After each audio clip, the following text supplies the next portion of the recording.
Okay everyone, hi, good morning, or yeah, it is morning. Again, on behalf of my institution, I do apologise for the coffee and tea. The battles we had to even get them to put coffee and tea on in the first place out with a semester is incredible. So really sorry about that, and I hope it didn't spoil your enjoyment of our otherwise brilliant facilities.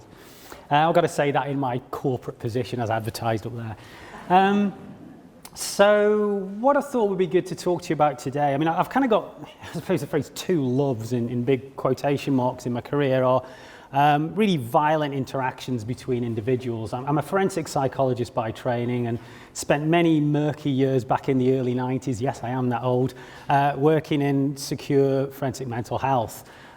With a range of individuals on personality disorders units. So that was kind of my bag, and I latterly moved into women's units as well. And I sort of over time developed sort of two areas. One of them was the sort of stalking work, and the other stuff is honor-based violence, which are sort of both distinct and also similar. I'll not talk about honor-based violence today, but certainly I wanted to sort of focus on the stalking stuff. I got into stalking bizarrely as a puppy forensic psychologist. Probably wrong choice of words since you're laughing. Yeah, if you check me out on the internet.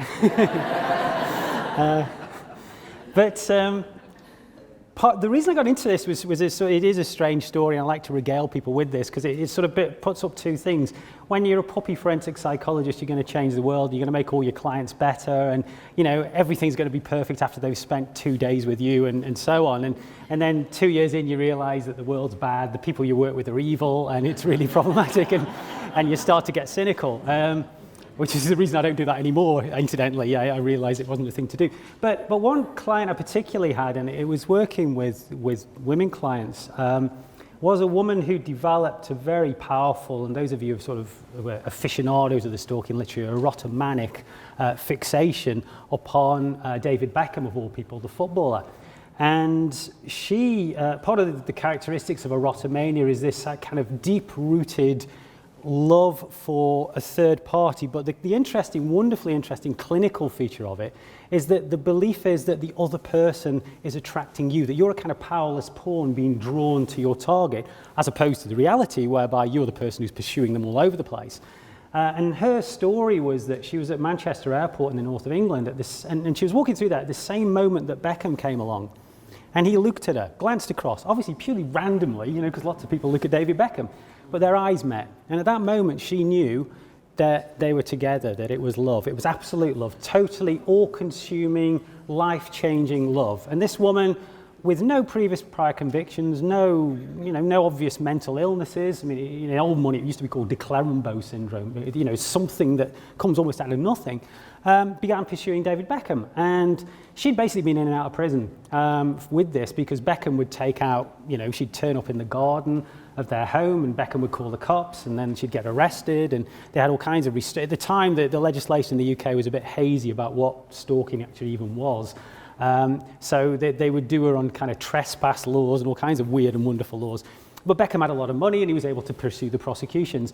And she eventually found a way into secure mental health. And obviously to me, lucky her, eh?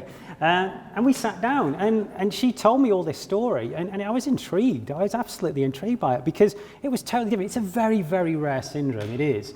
You know, and not all stalkers have got erotomanic by any stretches, we'll see. But the fact was, this woman told me this story, and it was compelling, and it was like kind of reading a thriller. You're on the edge of your seat, you know, tell me more, this is fascinating. And being schooled at the time, as we all were, in cognitive behavioural approaches, I thought when the time was right, it'd be very good to challenge this thinking, because I was clever and I was going to make everything better. And I learned a big, heavy lesson there quite a lot. And my supervisor said, yeah, perhaps you shouldn't have done that. And I sat down and I spent a lot of time talking to her about, you know, almost how ridiculous this is. If Beckham loves you so much, if he desires you so much, why does he take you to prison? Why does he keep prosecuting you? Why is it you've lost your job and your life and your liberty?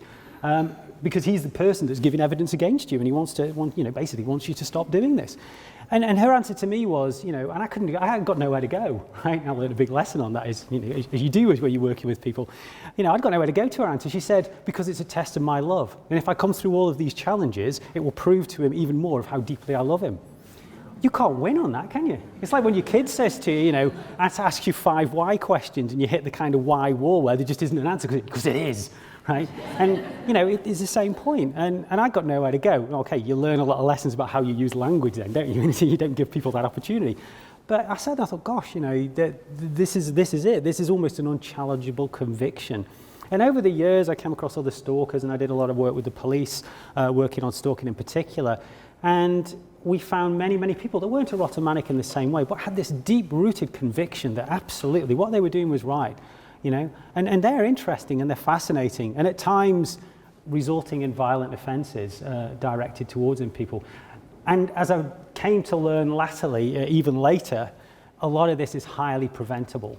And so really what I'm going to talk about today is first and foremost a bit of an overview of what stalking actually is.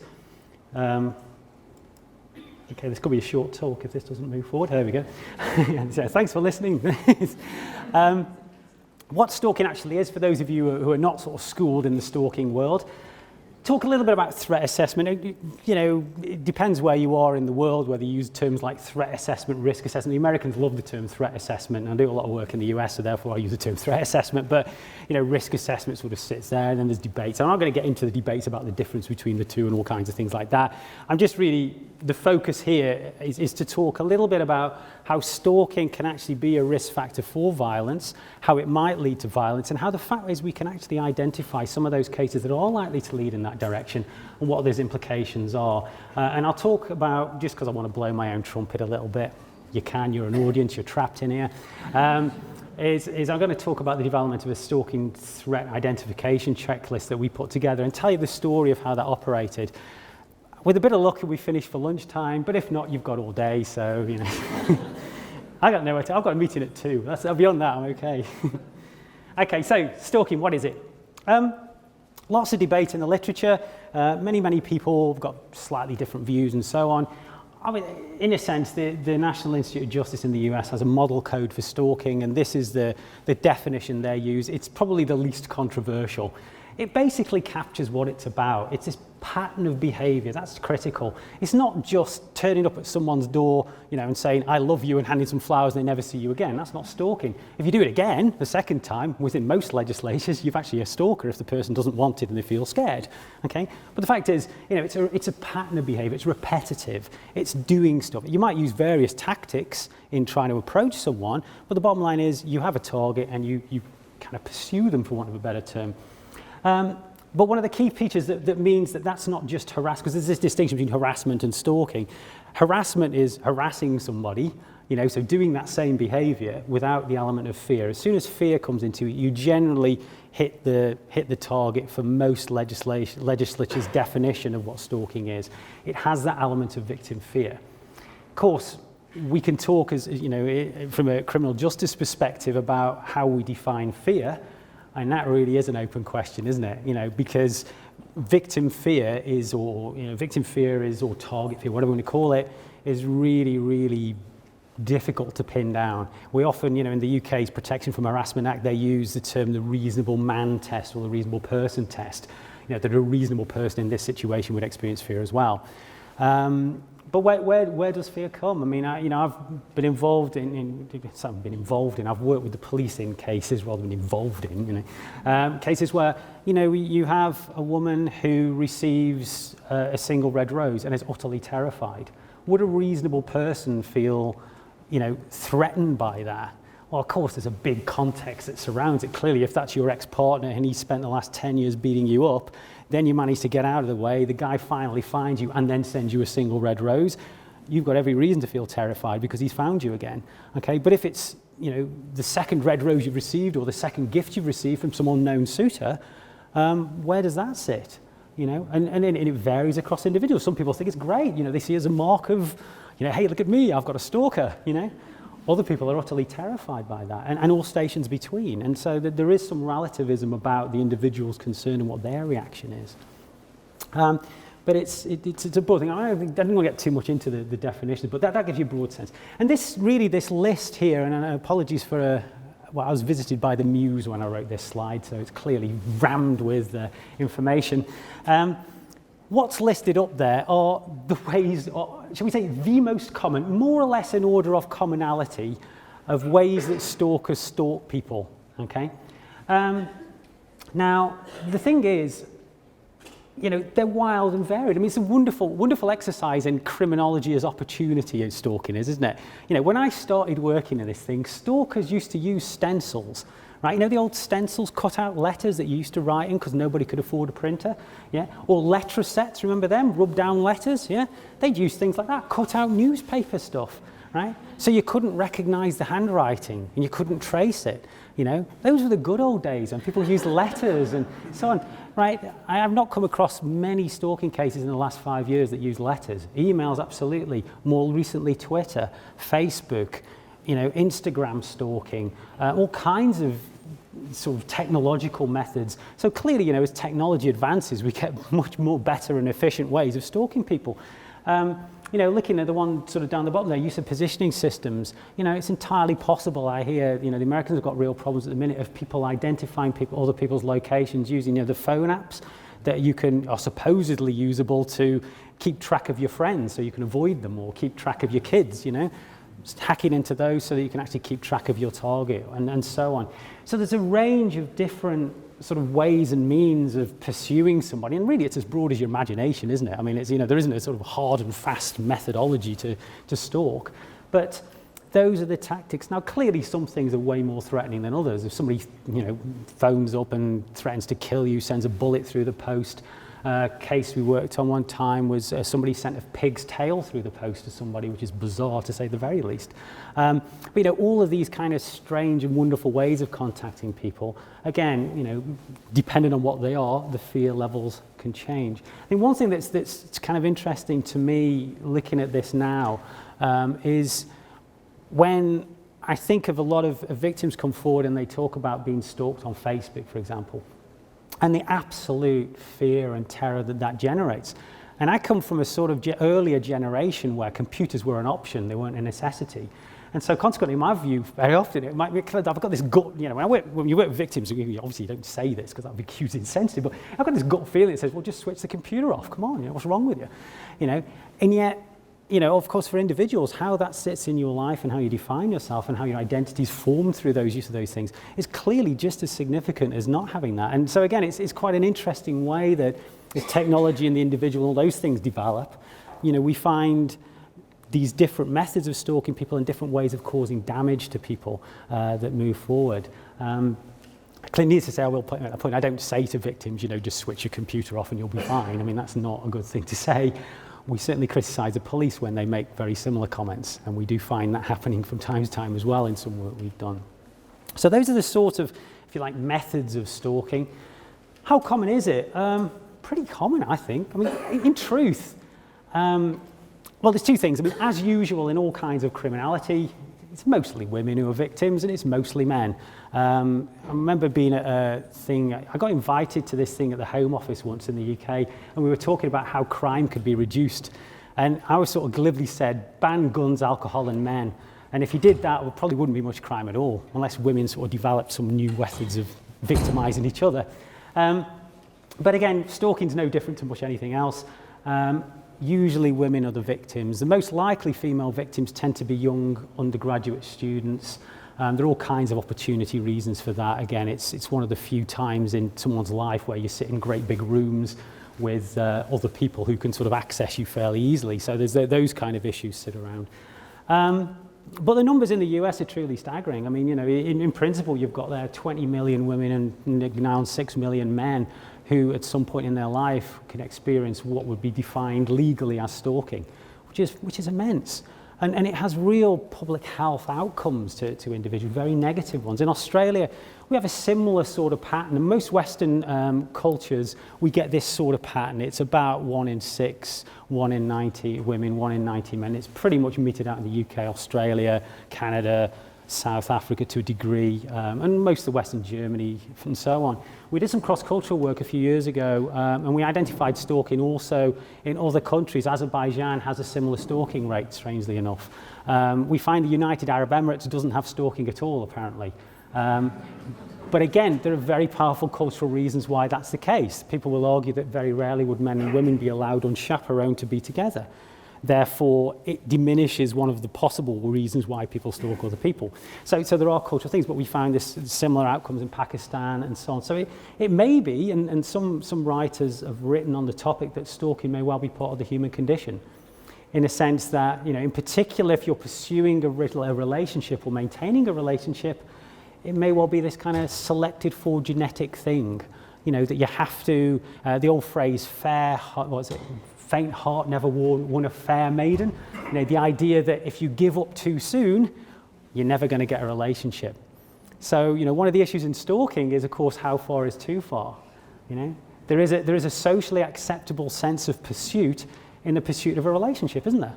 You ask somebody out, they say no, but you think you've got a chance, so you ask again. This time you've done better things, like you've washed your hair this time, and maybe you've even had a shave, and perhaps you turn up with a gift. And they say no, so you try again in a different tactic. But there comes a point, and nobody can really specify when that is, where you pretty much ought to stop, because you know that you're not going to get a date with that person. Well, some folks never do. They just carry on, and that's when it starts to mold into stalking.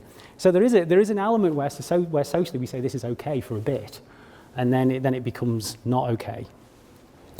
In terms of outcomes, this is the sort of stuff that victims suffer. And for me, this is a driver for working on this stuff. Somebody, through no fault of their own, who's done nothing, who's not upset anybody, experiences things like this. The longest stalking case I've ever come across was a woman, and there may be others.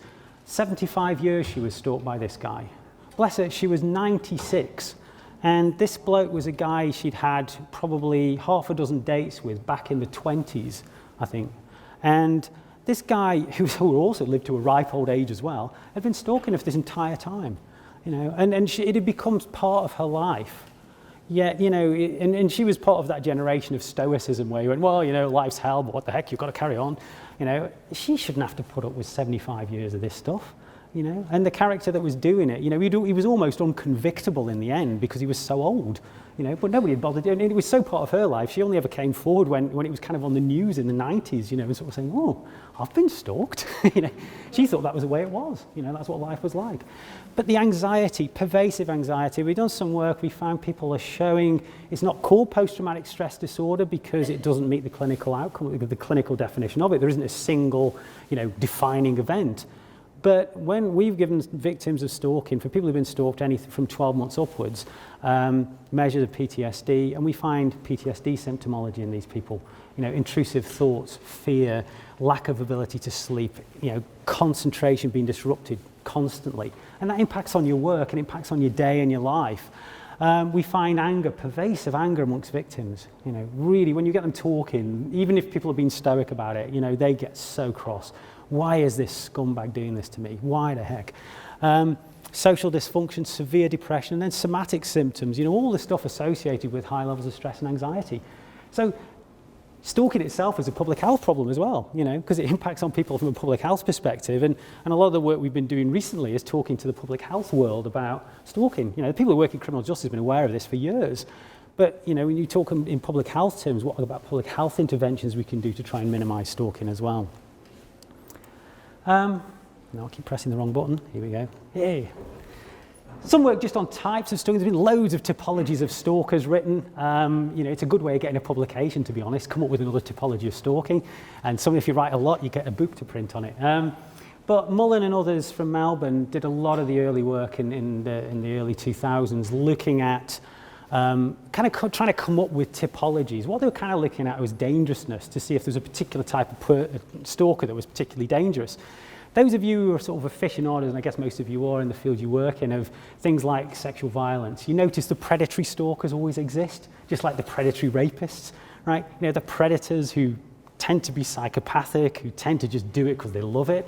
And we find that in all offending, don't we? The characters out there, that small percentage, you just like it. And predatory stalkers, starting at the bottom, very much are that sort of, if you like, more psychopathic group, very often strangers, and very much will target just for the sheer enjoyment of hurting the other person. And oftentimes it's part of another process. You're trying to get them to a place where you can attack or rape them. Others, rejected stalkers, by far and away the most common. This really does, and this is for me where there's been issues with the stalking literature, because this is where the stalking literature molds into the domestic violence literature, and at times it causes problems, and I'll illustrate why that does in a minute. Rejected stalkers are folks who've been in a relationship of some kind. The person finishes it, the target finishes it, and they don't like it. And we all kind of do that a bit, because if you love somebody and they finish a relationship with you, you kind of pursue it a little bit. Oh, you're serious about that? You don't mean it, and so on. And there's a bit of a negotiation, but again, it stops after a bit, doesn't it? 3 years on, right? You shouldn't probably still be turning up. There's a wonderful quote from Stephen Colbert, who amuses me a lot, and he says he's making a point about how much he loves the Republican Party, and in his sort of joking manner, and he says it's the kind of love like when you stand outside your ex-partner's house watching her unwrap Christmas presents with her new boyfriend, which is one of my favourite quotes. But it's that kind of pursuit after the relationship's ended. It's ended, it's finished, it's over, face it. No, it carries on. And in those things, it can sort of move into two directions. And oftentimes it starts off with a very positive view of the person. I've got to get you back, I love you so much. And then that kind of a switch that happens at different points for different people into, well, if I can't have you, nobody can. I hate you, you've hurt me, you're a scumbag, and so on. And that's where we can start moving into the violent side. We'll get more of that in a bit. Resentful stalkers often just do it because they're upset with somebody. But again, I don't need to tell you guys this, what they're upset of often is quite intangible. It's not necessarily because that person parks their car across your driveway every single day and upsets you. It's often because, for example, one guy we worked with, because this bloke reminded him of the headmaster at the school he used to go to that had abused him. So, this guy, his only crime was to remind this person. So, of course, it's very much psychogenic motivation. You've got the sense that somebody's bringing you into it. Intimacy seekers tend to pursue, it's that other form of relationships. You're pursuing one. The extent to which you can persuade somebody to be your partner and to move in with them. And then we finally have the incompetent suitors who, again, according to Mullen and others, this tends to be associated very much with kind of learning disabilities and social dysfunctions and mental illnesses to a degree of individuals who really don't quite get the rules of life. We also find within people who are new to a culture who tend to fit into this group very often, who don't necessarily understand the dating rules within a culture and will often pursue somebody, not quite getting it, not quite getting the, for example, women or men don't like this kind of thing, okay, and a sense of entitlement that filters through on there. But if you like, those are the sort of typologies. Again, I'm not going to focus too much. I mean, we could spend a day talking about that alone.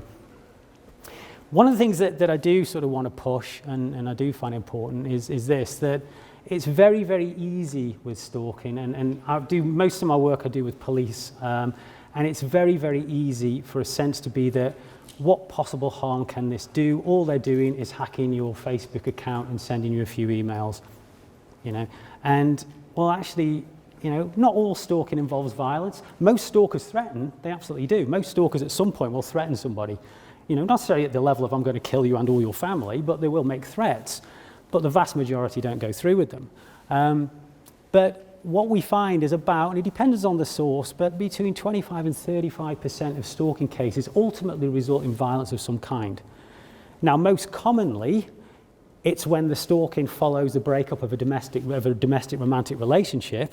Okay, so your ex-partner, it breaks up, you're stalking them, and oftentimes the violence will be associated with that, and often if there's been violence in the relationship as well, which usually leads to breakup anyway, that's most likely to have violence, but not every single case of that results in violence. There are other reasons why stalkers commit violence, not just as part of a domestic violence context. And so really any kind of aggression, about 25 to 35%. If you look specifically at very serious violence, so that's rapes and attempted murders, so actually really affecting severe harm on the victim, life-threatening harm, about 2% of the cases. So again, to me, that's quite significant, because what it says is that we've got a stalker, somebody that's pursuing you, and okay, the big trick is which ones of the cases do we select to say it's going to go that far, but in general terms, 2% of these, 2 in 100 See, the figures I talked about before of how much stalking is going on can result in somebody being killed or seriously injured. So we start out, unlike a lot of crime, with a bit of knowledge that X is stalking Y. So what threat does X pose? And that to me is a good starting point to think in terms of, can we identify that risk? Can we actually try and predict, intervene and whatever? Again, just as another way of saying those figures, I mean, I think those are truly staggering. This was a 10-city national representative sample in the US. 76% of female victims of homicide had actually been stalked before they were killed in some way. Now, it's not clear from that paper how they define stalking. Do they mean it that they'd been followed, or do they mean it in terms of stalking as I've defined it? And that's a little bit opaque in the study. But say we take on trust that it's stalking that I'm referring to, and some of those will be, that's an awful lot of folks who are experiencing that. So again, for me, it's a powerful reason why this is not something and nothing. This is something that really does need some kind of intervention, and very much at the level of not sort of going through the courts and everything, but doing something at the moment it starts and seeing what we can do from there. So given that stalking seems to be associated with all kinds of negative outcomes, it's associated with violence, it seems, to a degree, not all cases, but enough to make it interesting, then, what do we do? What should we do? And I think, the two key things for me is obviously how do we manage this? There's no point in identifying a high-risk case and then doing nothing about it, just sticking it in a file, going, yeah, that's high risk. And then, when it goes to court, go, yeah, we knew that. You kind of got to do something about it as well, and that's a separate talk on what we do to manage it. But, the first thing is we've got to identify these things that are risky, haven't we? It's like anything, it's like sex offenders, like anybody that's a ticking bomb out there. Which ones of these can we tease out and try and identify stuff? And that's the million-dollar question. And clearly, because I still work in a university, I haven't solved it yet. I'll probably be really wealthy and, I'd have turned up in a Jaguar and kind of, in a silk suit instead. This old threadbare thing, and, got to go to a Marx meeting this afternoon. That's my life. Yeah, I know. Feel sorry. Bleed. In starting this work, and I'll tell you the story behind it in a minute, because I just think it's interesting and I like to regale you with tales of my life. But one of the things that we were interested in when myself and Lorraine Sheridan started our work on this risk identification model we proposed, we were sort of interested in what went on. And in particular, and I'll make this point now, where we've started this work looking very much at the police. Okay, so this isn't necessarily community corrections work. This is police work initially, but I think parallels exist, to be honest. But what we were interested in is what kind of happens. Somebody reports a stalking case to, say, the cops or to anybody really. What happens? And what we found was that there actually is some fantastic islands of practice all over the world, and we looked across various jurisdictions in the world. Some of it's brilliant stuff.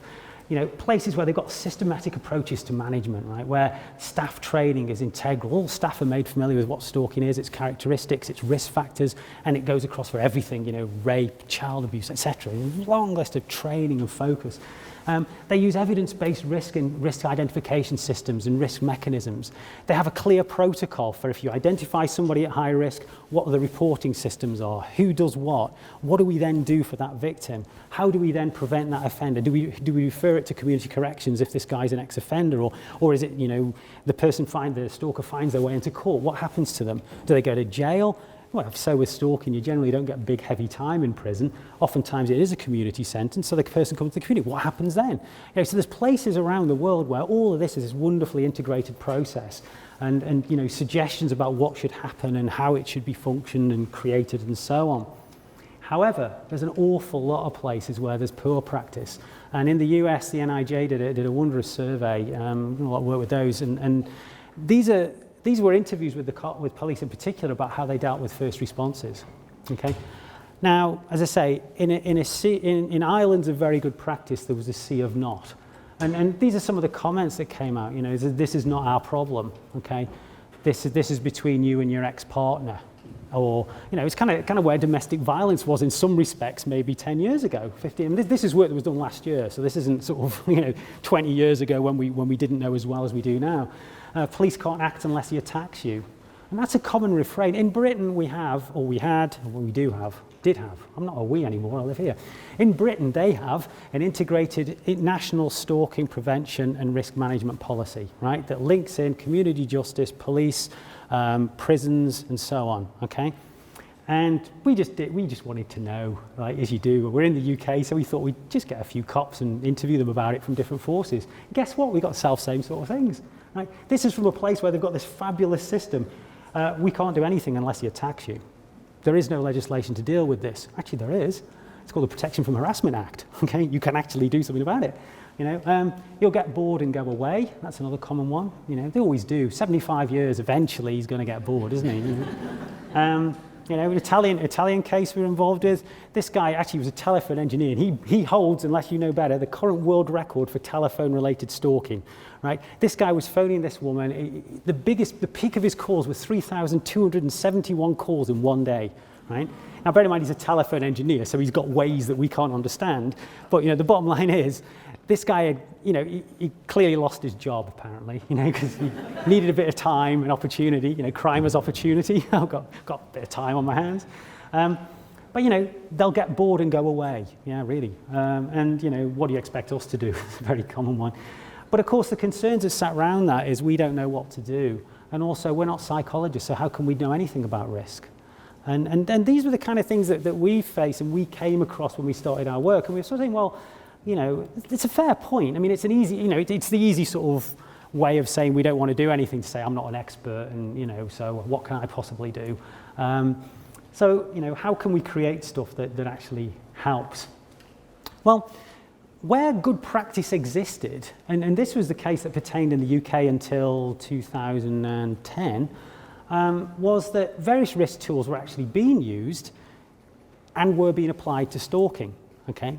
And the same in the US as well. So here's a list of them, and you'll recognize all of these doubtless, you know, as very common ways of assessing violence, propensity, and so on across a range of different circumstances.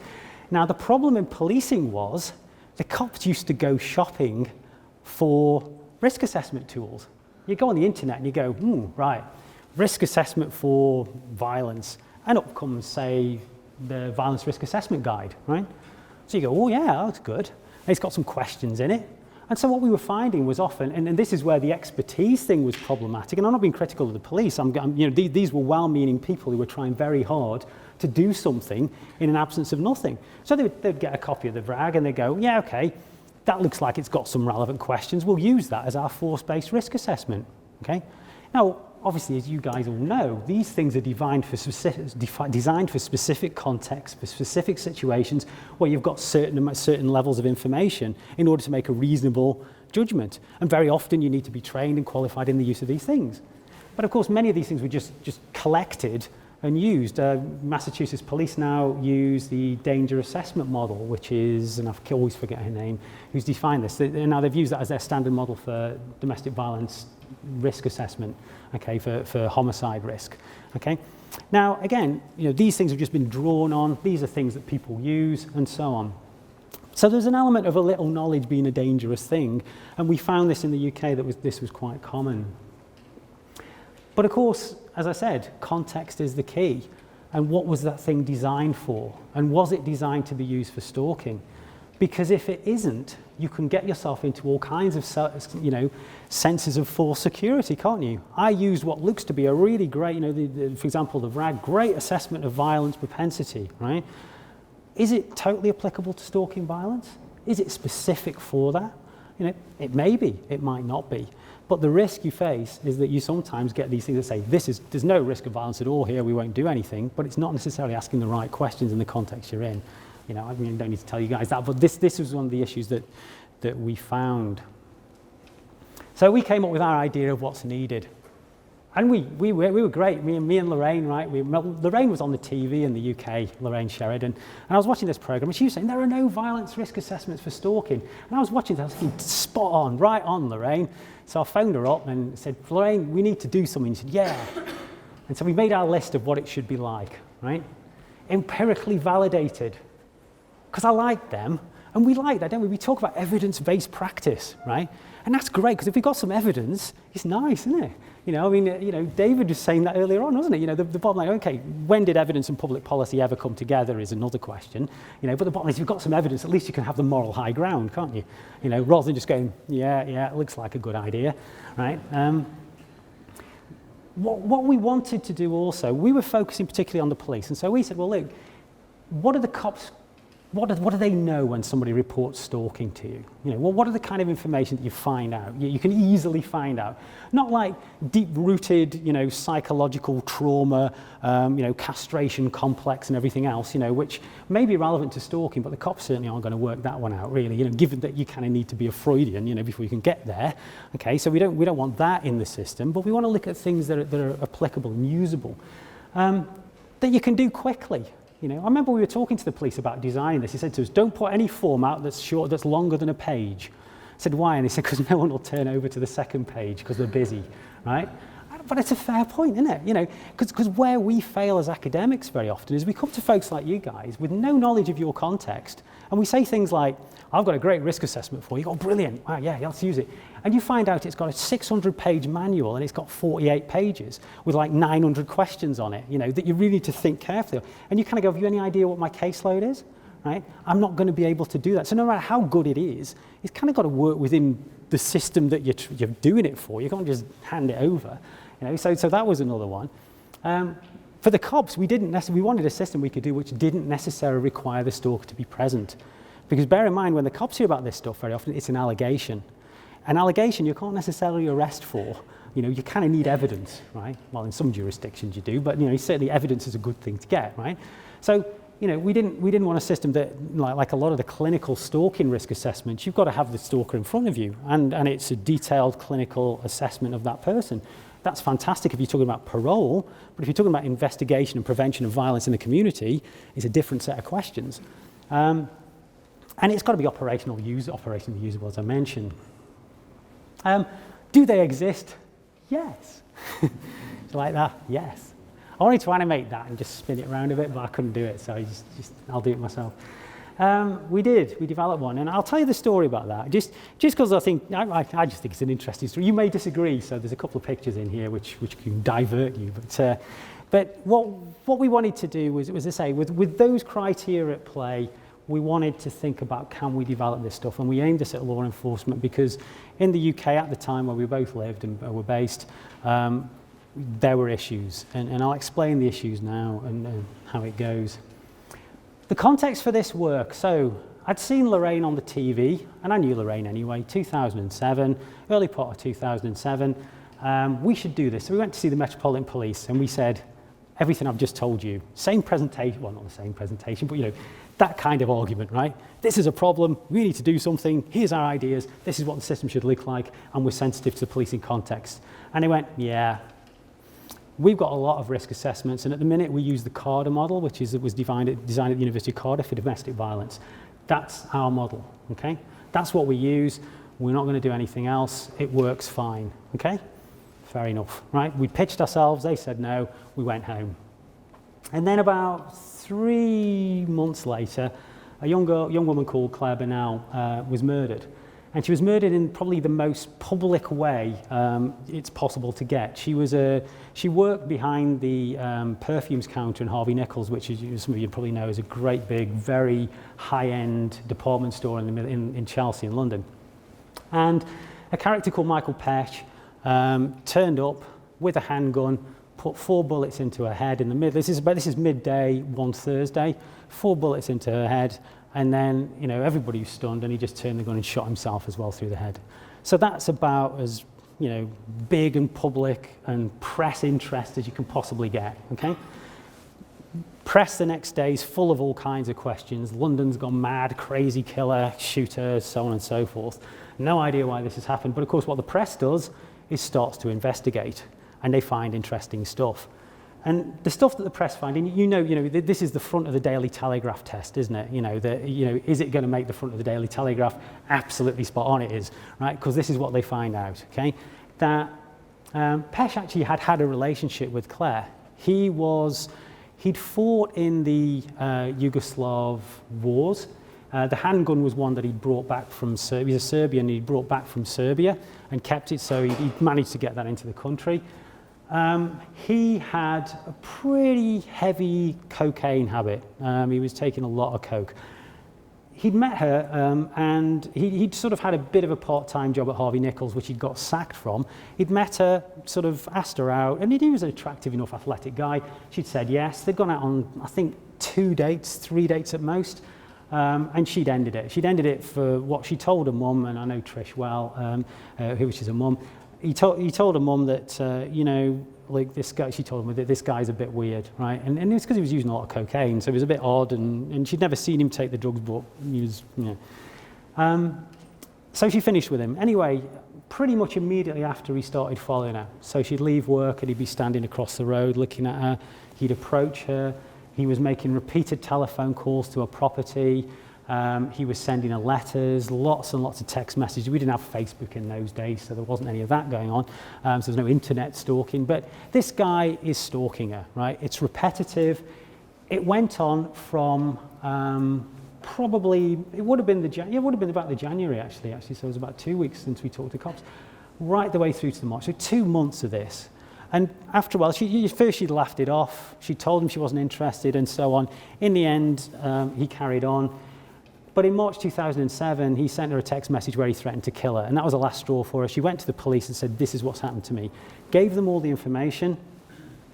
And at the time, we just got the newly minted Protection from Harassment Act in the UK. And he was arrested by the police on the basis of what she'd said. And he was charged with harassment. And he was sent up for trial in the magistrates' court. And the magistrates upheld this. But what they did was essentially gave a protection order, as it was called, which meant that he wasn't allowed to come within a certain distance of her and he was to refrain from contacting her. Otherwise, he would then get a 6-month jail sentence if that happened. And he was sent out. He had no community supervision from anybody, okay? The only people who had any involvement with this individual was the police, in the sense that they'd arrested him, and also the police's ongoing relationship with the victim, okay? Now, the police were heavily criticised for this, but in my view, they did absolutely everything they could with the blunt tools they had, okay? When she reported the stalking to her, to the police carried out a risk assessment using the CARDA domestic violence risk assessment, okay? Now, CARDA makes a couple of assumptions. One, that you were involved in a domestic relationship with somebody and it was romantically based, okay? And it assesses the violence that occurred in the relationship. Have a guess where Heche comes in this. They had probably if it was 6-hour relationship would have stretched it, right? He doesn't score remotely. He doesn't even trouble the scorers in terms of risk, okay? Because, you know, he had no relationship with her. There was never any threats or anything else in the relationship. There's threats outside, so he probably gets a mark for threatening behaviour. But beyond that, you know, he was a gentleman when he took her out on the dates. So there is no threat, there is no risk. But they tried. And what's more, they did some good practice. When he's released from the court with this order to keep away from her. So between the March and from the August onwards, he's out in the community, and the cops are doing a continued risk. Stay in touch with us, they've said, record everything that you get, and they kept doing risk assessments, and each time he comes out low, right? But you know what? It's not surprising he comes out low because it's the wrong tool to be using. But the fact is, they tried. There was a public inquiry set up, and the police were, they're literally roasted. Everybody from the police force that stood in the dock was just torn apart by, you know, the barristers. You people did nothing, you've got no systems. This was entirely, and by now the press, because, you know, Claire Bernal was a wonderfully sympathetic victim. She's an attractive young woman. You know, all the things that sympathetic victims have. And so consequently, the press is baying for blood here. The cops have no idea, they don't care, they did nothing, which wasn't true, they did everything they could. And, you know, the key point that they had was the fact that, that their version of the card was actually called Specs 2, that they were using at the time. But they sort of, you know, were roundly criticised. So this is all going on, and Lorraine and I have gone with our tails between our legs because, you know, nobody wanted to play with us, and we were nice and they didn't want to play, so well, fair enough, and we're doing other things. Anyway, there was, in between those times, we met up with the head of public safety with the Met, and we had a chance discussion because we were still trying to influence him into doing this work, and he was like, oh yeah. Anyway, a couple of days later, unbeknownst to us, He's in court to give evidence in this inquiry. And in the midst of the evidence and inquiry, they say to him, what are you doing to develop risk assessment for stalking in the Metropolitan Police and broadly the UK? And he went, we're working with Karl Roberts and Lorraine Sheridan to develop a risk assessment tool, because he's basically, you know, tap dancing, right? He's got no idea, he doesn't even know what we're even proposing. We didn't know what we were proposing. Now, we didn't know about this apart from I was watching the BBC News that night and got a mention on the tally. I was like, wow. And I phoned Lorraine up and said, are you watching these? She said, yes. I said, is that our name you mentioned? Was there another Lorraine Sheridan and Karl Roberts? And she went, oh, no. So that's how we got in to do this work. And guess what? The doors opened like that. You know, it was like, anything you need, absolutely anything, go anywhere, we'll even pay your accommodation bills. It was brilliant. So we were the guests of the Metropolitan Police for a while.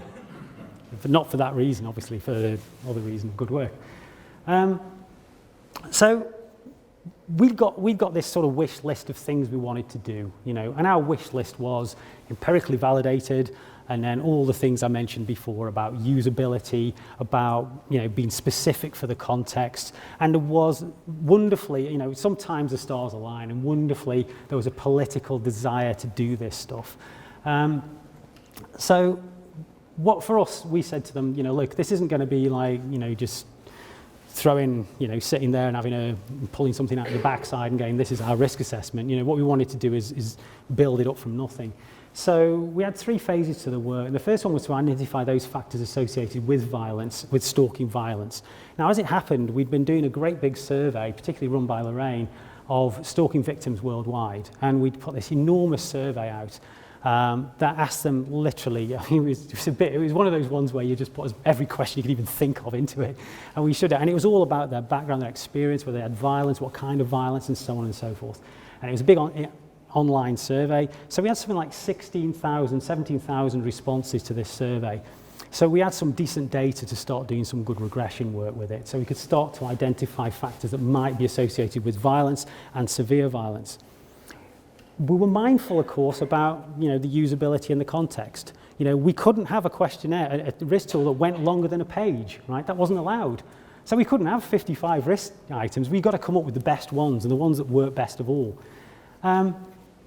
We did that work and we came up with I'll show you in a second what it looks like, but we came up with like 11 items that were the strongest, by far and away the strongest predictors. And we tested all kinds of statistically fun ways, and anyone interested, there's a paper that I mentioned before that you can dig into. And we were happy with what we had, but that wasn't the end point.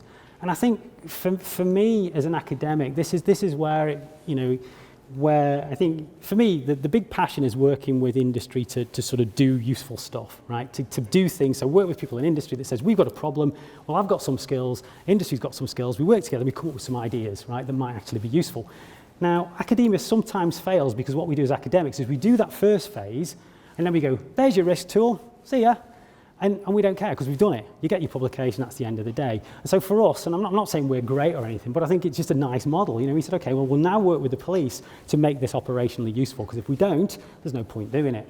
So the next phase was to say, well, actually, does it actually work? Is it valid and reliable? So we got access to police cases where we didn't know what the outcome was. Okay, so we assessed it with our risk tool. And then we got, I think we had 4 forensic psychologists who each assessed the cases. And then we basically said high, moderate, or low risk, and just attributed there, because we wanted to see if the extent to which we agreed. And we also, at the end of it, we knew what the outcome was in all. Well, we didn't know what the outcome was, or our assessors didn't. You know, what was the outcome at the end? Was it murder? Was it rape? Was it, you know, nothing at all, right?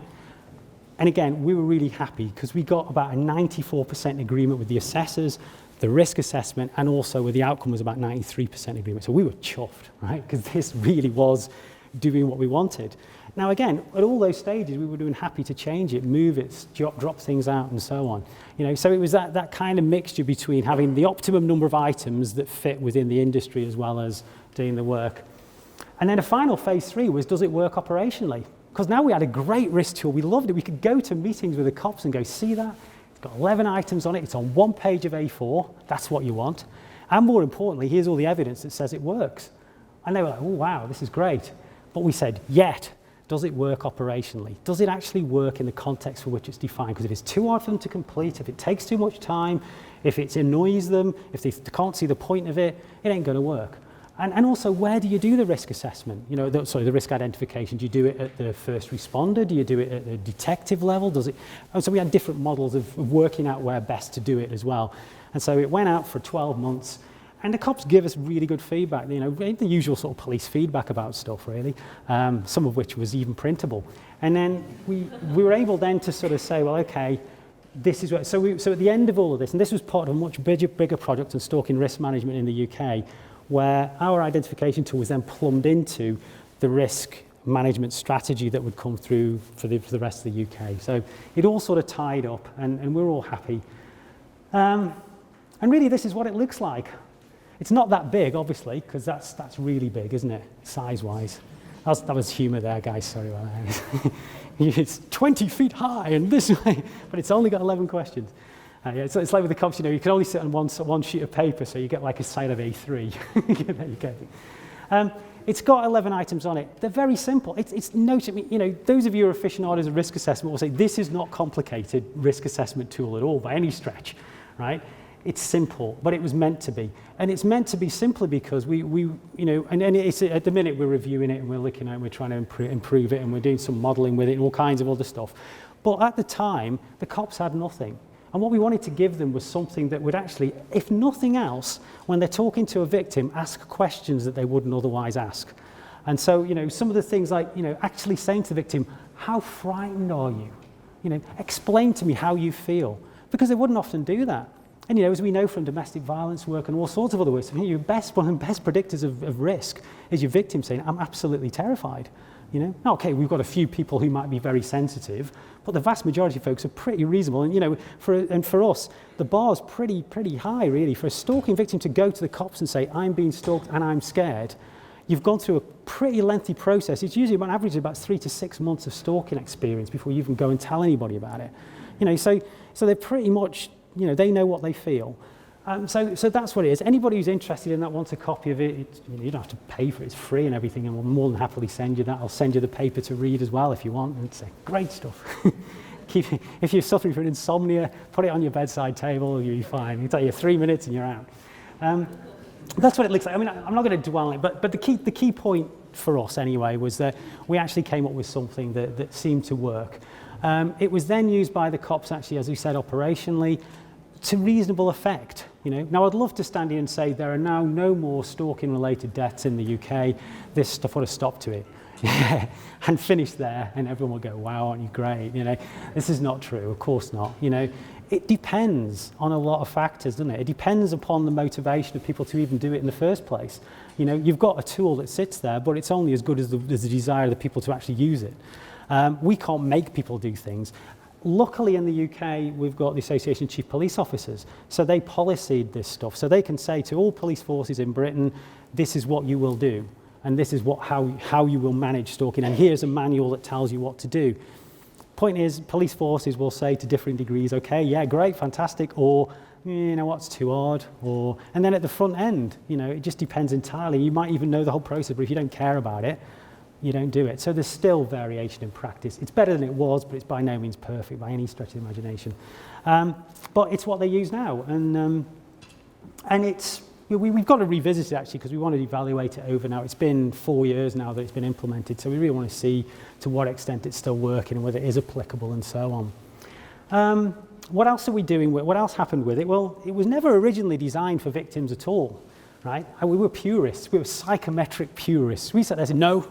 It's got nothing to do with victims. Victims should not even look at it, right? That was how pure we were. And the Network for Surviving Stalking in the UK said, yeah, but there's nothing to stop a victim filling this out. They're as much experts on stalking as your cops are, in fact, probably more so. And so we went, yeah, right. And so they persuaded us to put it on their website. And both Lorraine and I were a little bit worried about this because we thought, you know, oh gosh, what we were worried about was victims filling this in and then saying, oh my God, I'm at high risk of, you know, being killed or something. And that worried us a lot. But the people from the Stalking Network said, no, don't worry about that at all. We want people to recognize how much at risk they are. Because for the most part, people say, oh, it's nothing. And they ignore it. And they actually do get themselves into very dangerous places. So they put it up there. And we got fantastic feedback. And people were writing to us and going, this is awesome. Thanks for that. It's wonderful. And the key thing about it was that people would fill it in and suddenly realize that stalking wasn't a bit of a joke, that even when you talk to your friend and your friend had said, you know what, just forget about it, actually probably wasn't, the well-meant advice probably wasn't sensible. And then on top of that, they'd go to the cops with it too. So the police, particularly the forces that weren't doing the risk assessment, would have a victim turn up with going, I'm being stalked, this is what's happening to me, and here's the risk tool. And the cops would go, I'm supposed to fill that in. And it was quite empowering. So what happened, and as I say, I mean, I still think there are risks with making it available, but I think at the end of the day, it was a good decision, because ultimately we now had people out there that were able to say, I'm experiencing something bad, I recognize it is bad, and also the victims were much more likely to listen to the advice that experts would give to them, like the networks of surviving stalking and the police about personal safety, as compared to if they didn't, if they were trying to work themselves. So we were happy about that. We're doing some more work now. This is where the fun's been over the last 12 months. This has just been the most ulcer-inducing grind I ever stupid temerity to get involved with. I was invited to do a presentation. Here's just a side story, right? But I just enjoy this story. Okay, so I got invited to do a presentation for the Threat Assessment Professionals Conference in Los Angeles last August, right? Was it last August? Whenever. And which was great, okay? But it was in Disneyland, okay? Now, they actually book out this little part of the Disneyland Hotel in Anaheim, okay? So around your dinner table is Goofy and Donald Duck and various other things. And then you've got this room at the side where the cops turn up. The cops like to show you crime scene photos. Where they've got this sexual homicide, decapitation, murder. And then all these kids with Goofy going around by the, obviously they can't see into the room. And anyway, this is a complete aside about this. This is what you don't ever want to do to American immigration, right? I got told I had to go to a meeting at work, so I could only go to Los Angeles for a day, right? So I flew out from here, and I got there in the morning, and I get through customs, and they say, how long are you staying for? And I said, a day, I'm going back tomorrow. So that immediately pings Homeland Security as you're some kind of terrorist. I'd got no luggage, I'd just got my backpack, right? Which is another, he's got a backpack. And then best of all, the guy said to me, so what are you going to? I said, a conference on threat assessment. And he went, okay, where's that? Disneyland, which is, it's kind of, didn't go down at all well with the guy. I mean, what he was going to say, he said to me, so what's threat assessment? By then I was a bit fed up. I was really wanting to say, threat assessment is a new way of approaching the concept of risk assessment, which traditionally, but I didn't. So never go to the US for a day, and certainly don't go just with a backpack to Disneyland for a threat conference. Yeah. What's it about? Terrorism and stuff. Oh, right. So anyway, we managed as a result of that to persuade various states in the US and police forces from those states that they might be interested in doing, in piloting it out there, because we thought it should work with them as well. Now, obviously, as you know, there's about 17,500 police forces in the US, so it's, but there's some interesting stuff that's come out for this for me that we never really thought about up front. When we designed this thing, it was done in the UK. It was done with Britain, and the way Britain is, British legislation and everything else. But again, of course, we'd argued the toss about the term context. Of course, the context is fascinating in the US. West Virginia, for example, one of our risk factors is having access to guns, right? West Virginia, they'll tell you, everyone's born with a firearm, right? The interesting thing is it may be more risky that in West Virginia, and we're starting to look at the data, if people don't actually have a gun, because they're potentially more apt to go and use, what we find in interpersonal violence a little bit, is some of the models that they're saying about violence in West Virginia, is that people often use hands-on methods rather than firearms, because a firearm is almost such a commonplace item that you have that you don't necessarily think of doing that. So you'll go for a knife or your hands or your fists, rather than have to act it out, noticing you obviously know what you do with a knife, a gun. And so that's quite an interesting thing. But we're sort of working with these people to develop this stuff. But the key thing is it culturally appropriate? Is the language sensible? We used a term, they said this term is way too English. And I said, what do you mean? And I forget one of the terms we had in there, but it was like, does the offender arrive at the victim's location, right, on a regular basis? We had this kind of a very innocuous British term. And they went, no, we want show up, right? Because show up is kind of like really, okay. So, but again, there's a lot of interesting learning that's sat in there, about how these things would be culturally appropriate, which I think is important, to develop these things. we want to develop it. We are developing it and trying to build it up into a new sort of process. It's basic, you know. I mean, if anybody puts a hand up and says to me, you know, okay, psychometric, what do you think? It's something like, yeah, it's basic. It really is basic. It's nowhere near as psychometrically sound as things like the VRAG and other things, right? Absolutely not. And Stephen Hart's work and all that kind of stuff that sits within that space. But it's better than nothing, and that was really what the driver was initially. But I am absolutely aware there's problems with it potentially.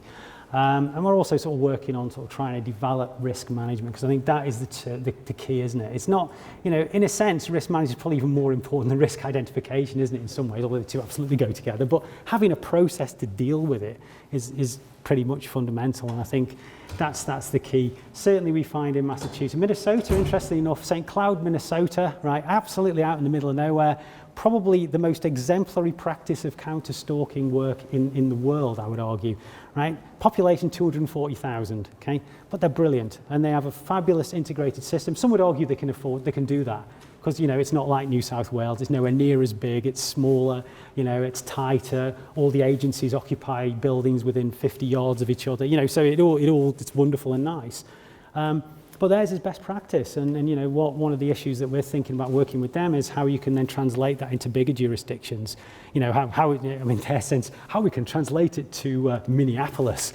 You know, wow, this population is 600,000 there, fantastic. You know, but I mean, there's a big issue about how we go about that. So in conclusion, and look at that, I've kept to time. You're going to get lunch. I've not been here all day.